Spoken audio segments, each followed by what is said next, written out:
Students, welcome to personal tutor. मैं हूं संयोगिता और हम पढ़ रहे हैं टिक टिक टिक चैप्टर नंबर 4, जिसमें हमने पेज नंबर 47 तक कंप्लीट कर लिया है। आज हम पढ़ेंगे पेज नंबर 48। स्टार्ट करते हैं page number 48। On 15th May 2006 Chandran went to a shop to buy butter।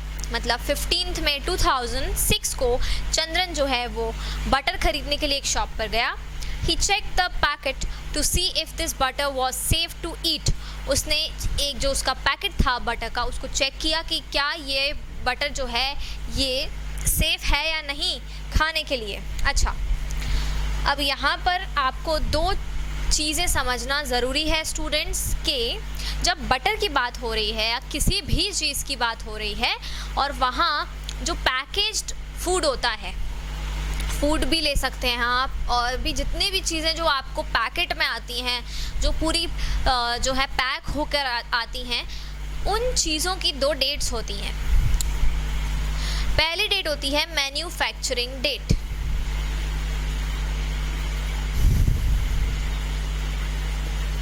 Manufacturing date मतलब क्या होता है? वो डेट जिस दिन वो चीज़ मैन्युफैक्चर हुई है, मतलब बनी है। तो जिस दिन वो चीज़ बनी है उसकी एक डेट आपको लिखी होती है। दूसरी डेट होती है एक्सपायरी डेट। एक्सपायरी डेट में क्या होता है स्टूडेंट्स? एक्सपायरी डेट मतलब ये होता है कि जिस डेट तक आप उस चीज़ को यूज़ कर सकते हैं। अब यूज़ करने से मतलब है आप खा रहे हैं अगर तो खा सकते हैं, पहन रहे हैं तो पहन सकते हैं, आप अगर उसे लगा रहे हैं फेस पर, कोई क्रीम है तो आप वो यूज़ कर सकते हैं, कोई दवाई है जो कोई मेडिकल है, वो मेडिसिन है वो यूज़ कर सकते हैं, मेडिकल प्रोडक्ट्स जितने भी रहते हैं। तो हर चीज़ की एक मैन्युफैक्चरिंग और एक एक्सपायरी डेट होती है, खाने से लेकर मेडिसिन सब चीज़ों की। तो एक्सपायरी डेट कभी कभी अलग तरीके से भी दी होती है। पहले हम सिंपल तरीका देखते हैं। मान लीजिए कि मैन्युफैक्चरिंग डेट है 1 जनवरी 06। मान लेते हैं कि ये मैन्युफैक्चरिंग डेट है। अब अगर ये मैन्युफैक्चरिंग डेट है तो मान लेते हैं एक्सपायरी डेट हो गई आपकी 1 जनवरी 07, मतलब ऑलमोस्ट 1 साल तक, या फिर आप मान लीजिए 31 जनवरी 07। कुछ भी डेट हो सकती है, कोई ज़रूरी नहीं है कि 1 साल पूरा, 2 साल पूरे, कुछ भी हो सकता है। 1 साल 6 दिन हो सकता है, 1 साल 6 महीने 7 दिन, इस तरह से कोई भी डेट हो सकती है।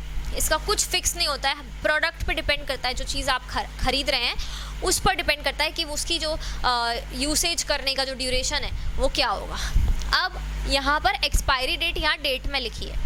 कई बार क्या होता है स्टूडेंट्स की जो एक्सपायरी डेट होती है वो आपको ड्यूरेशन के हिसाब से दी जाती है। मतलब आपने देखा होगा कुछ बिस्किट के पैकेट्स पे या किसी चॉकलेट पे कभी छोटे छोटे शब्दों में लिखा होता है, बिल्कुल छोटे वर्ड्स में लिखा होता है, best before 2 months of manufacturing, इस तरह से लिखा रहता है। इसका क्या मतलब होता है कि जो मैन्युफैक्चरिंग डेट है उसके 2 महीने तक आप उसे यूज़ कर सकते हैं, उसके बाद ये चीज़ एक्सपायर हो जाएगी। इसका मतलब ये होता है। तो 2 कंडीशन होती है, या तो आपको ये दोनों डेट्स दे देंगे किसी भी प्रोडक्ट के ऊपर, तो आप क्लियरली समझ जाएंगे कि भाई इस डेट के पहले पहले इस प्रोडक्ट को पूरा यूज़ कर लेना है, या फिर ये वाली डेट दे देंगे और साथ में ये लिख देंगे, ये डेट नहीं देंगे, ये लिख देंगे साथ में कि best before 2 months, best before 2 years, best before 5 years, जो भी उस प्रोडक्ट की डिटेल है उस हिसाब से आपको यहाँ पर लिख दिया जाएगा। तो आपको फिर यहाँ हिसाब लगाना पड़ेगा, काउंट करना पड़ेगा कि जो मैन्युफैक्चरिंग डेट है वहाँ से 2 महीने कब ख़त्म हो रहे हैं, कौन सी डेट को ख़त्म हो रहे हैं। तो ये इस तरह से 2 यहाँ पर चीज़ें थी जो हमें आगे के जो क्वेश्चंस हैं उनमें यहाँ काम में आने वाली हैं। तो अभी हमने यहाँ पढ़ा कि भाई चंद्रन जो है वो बटर लेने के लिए गया है। अब उसने पैकेट पर देखा कि क्या ये बटर सेफ़ है खाने के लिए या नहीं। तो मतलब उसने क्या देखा? उसने देखा बटर की जो एक्सपायरी डेट है उसने वो देखी। तो क्या लिखा था यहाँ पे? बटर की जो एक्सपायरी डेट है वो लिखी थी, it was written on the packet best before 180 days from the date of packaging, मतलब जो पैकिंग की डेट है उससे 180 डेज तक जो है वो आप यूज़ कर सकते हैं। अब पैकिंग की डेट हमें यहाँ पर दी हुई है, he check the date of packing, it was 15/1/06, तो हम लिख देते हैं डेट ऑफ पैकिंग क्या है 15/1/06, ये डेट ऑफ पैकिंग है। अब उन्होंने कहा कि best before 180 days, best before 180 days of packing. अब यहाँ best before 180 days of packing मतलब इस डेट से लेकर 180 डेज तक यूज़ की जा सकती है, उसके बाद नहीं की जा सकती। तो यहाँ पर हमें काउंट करना पड़ेगा कि इस डेट के बाद 180 डेज कंप्लीट कब हो रहे हैं। इसके लिए पहली चीज़ मंथ्स याद होना ज़रूरी है, दूसरी चीज़ कौन से मंथ में कितने दिन हैं ये याद होना ज़रूरी है। अगर ये दोनों चीज़ें याद हैं तो आप ये इजीली निकाल सकते हैं, इजीली काउंट कर सकते हैं। जिसको ये चीज़ें नहीं आती हैं वो इसके पहले वाला वीडियो देख सकता है, उसमें काफ़ी अच्छे से एक्सप्लेनेशन है कि किस तरह से मंथ्स जो रहते हैं उनमें डेज काउंट किए जाते हैं। आगे बढ़ते हैं। अब हमें यहाँ इस डेट से स्टार्ट करना है, तो चलिए ये जनवरी है तो हम यहाँ जनवरी लिख लेते हैं। अब यहाँ जनवरी आप लिखेंगे, हम क्या निकाल रहे हैं, इसकी एक्सपायरी डेट निकाल रहे हैं, ठीक है। आगे आप पढ़ेंगे क्वेश्चन तो उसमें आपको क्या निकालना है, यहाँ पे help him find out the if he should by this butter और नॉट, तो हम उसकी एक्सपायरी डेट निकाल रहे हैं कि भाई वो ख़रीद सकता है कि नहीं ख़रीद सकता। अब वो कौन से दिन ख़रीदने गया है, वो 15 मई 06। अब हमें बस ये देखना है कि इसके बाद एक्सपायरी डेट आ रही है, इसके पहले। इसके बाद अगर एक्सपायरी डेट है तो वो खा सकता है, ख़रीद सकता है। इसके पहले अगर एक्सपायरी डेट है तो वो नहीं खरीद पाएगा, तो बस हम वही देख रहे हैं। तो यहाँ से हम 180 डेज़ निकालते हैं। वैसे 180 डेज़ अगर देखें तो 6 मंथ्स होते हैं 180 डेज़ में, लेकिन हम यहाँ नंबर ऑफ़ डेज़ काउंट करेंगे। तो जनवरी में देखते हैं कितने दिन हो रहे हैं। जनवरी में टोटल हो रहे हैं स्टूडेंट्स, देखिए 15 जनवरी से लेके 31 जनवरी तक अगर आप देखेंगे तो 16 डेज़ जनवरी में हो रहे हैं। कैसे, देखिए 31 तक का होता है, 31 डेज़ होते हैं जनवरी में, ठीक है। इसको मैं रब करती हूँ। टोटल डेज़ होते हैं 31, मैन्युफैक्चरिंग हुई है 15 को, तो 15 माइनस कर देंगे तो कितने बच जाएंगे यहाँ पे 16 डेज़। ये आ गए जनवरी के। अब फरवरी पूरा का पूरा ले लेते हैं। फरवरी में कितने दिन होंगे 28 डेज़। मार्च ले लेते हैं, मार्च में हम 6 मंथ्स लेंगे क्योंकि 180 डेज़ जो है वो ऑलमोस्ट 6 मंथ्स होते हैं। 30, 31, 30, 31, 28 मतलब एक एक दो दिन का डिफरेंस आता है, लेकिन होते टोटल ऑलमोस्ट 6 मंथ्स है। तो हम यहाँ पे 6 मंथ्स तक पूरा लेंगे। तो जनवरी हो गया एक, ये हो गया फरवरी, ये हो गया मार्च। मार्च में कितने दिन हो गए यहाँ पे 31। अप्रैल लेंगे पूरा, ये कितने दिन हो गए अप्रैल में 30 डेज़। और मई लेंगे, मई में कितने दिन हो गए 31 डेज़। तो 1, 2, 3, 4, 5 हमें 6 मंथ लेने हैं, 5 हुए हैं ये। तो यहाँ से हम जून भी ले लेते हैं। जून में कितने दिन हो गए 31 के बाद में, जून में हो गए हमारे 30 डेज़।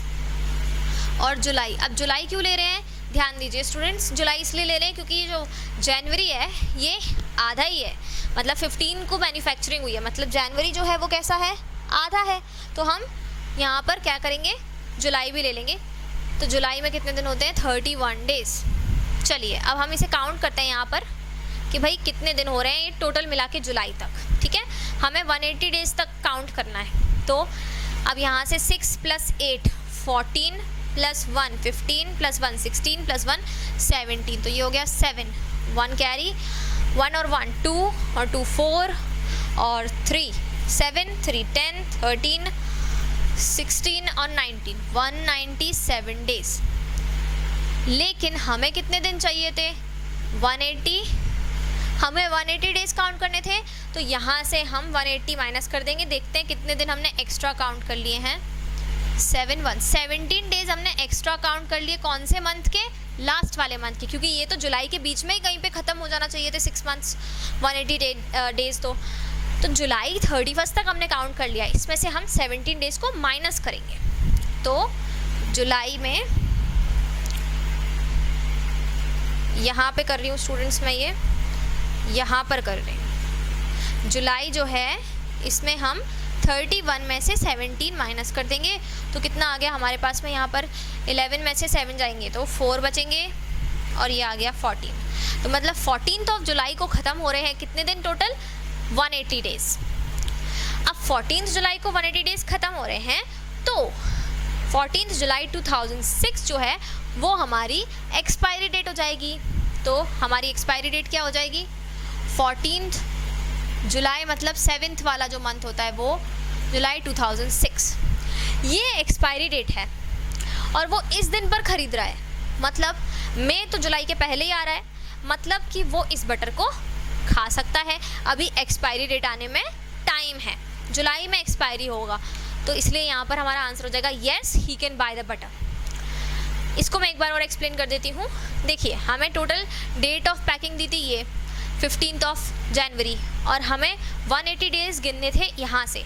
तो 15 जनवरी से अगर आप गिनेंगे तो जनवरी में हो गए 16 डेज़, क्योंकि जनवरी 31 डेज़ का होता है, और 15 से गिनना है, तो 15 से 31 तक 16 डेज़ आप माइनस करके भी निकाल सकते हैं। फरवरी में टोटल आ गए 28, मार्च में 31, अप्रैल में 30, इस तरह से जुलाई तक 31 आए। लेकिन ये जुलाई पूरा नहीं आएगा, क्योंकि यहाँ शुरू जनवरी 15 से हुआ है, तो यहाँ पर भी ऑलमोस्ट जुलाई 14-15 के आसपास 180 डेज़ कंप्लीट होंगे, क्योंकि 180 डेज़ मतलब 6 मंथ्स, और अगर आप 31 जुलाई तक ले लेंगे तो वो 6 मंथ से ज़्यादा हो जाएंगे, 180 डेज़ से ज़्यादा हो जाएंगे, और हमें 180 डेज़ तक काउंट करना है। तो इसलिए हमने क्या किया, ये टोटल कर लिया।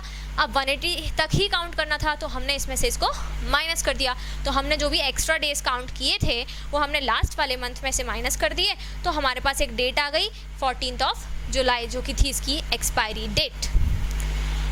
तो हमारा आंसर क्या हो जाएगा यहाँ पर? Yes, he can buy the butter.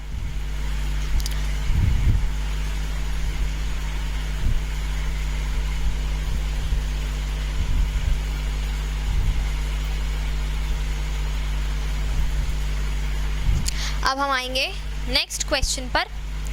Have you seen medicines which have the expiry date? Of course आपने देखा होगा, और नहीं देखा है तो आज ही आप लोग अपने घरों में जो भी मेडिसिन्स रखी हो बेसिक, उनकी एक्सपायरी डेट चेक कर सकते हैं। सारे मेडिसिन्स के ऊपर एक्सपायरी डेट हमेशा लिखी होती है, and it tells you after which it is unsafe to take the medicine. ये आप जान ही चुके हैं कि इसके बाद वाली डेट में कभी भी मेडिसिन्स नहीं खानी चाहिए। Now, find out which are the things that come with an expiry date on a cough syrup. It was written manufacturing date 7/3, and this shows that it was made in July 2003, and expiry date 7/5. This shows that till date it's safe to use. तो बस ये यहाँ पर आगे वही explanation है जो मैंने आपको अभी बताया कि वो कब तक safe है यूज़ करने के लिए। Now, next is what month and year is written as 7/5. अब यहाँ question जो है वो ये है, what month and year is written as 7/5? तो यहाँ पर आपको सिर्फ ये बताना है कौन सा मंथ है, कौन सा ईयर है। तो जुलाई 2005। Next is would it be safe to take the cough syrup in September 2005? क्या सेफ़ होगा अगर हम उस कफ सिरप को सितंबर 2005 में लेंगे? तो देखिए, एक्सपायरी डेट इसकी है जुलाई 2005। अगर हम सितंबर में लेंगे तो ये सेफ़ नहीं होगा, क्योंकक्योंकि इसकी एक्सपायरी डेट तब तक ख़त्म हो जाएगी। तो हम लिखेंगे no, it's not safe, no it's not safe. ये हो गया हमारा यहाँ पर पेज नंबर 48 पूरा कंप्लीट। मिलते हैं नेक्स्ट वीडियो में कुछ नए क्वेश्चंस के साथ में। तब तक के लिए thank you and goodbye students.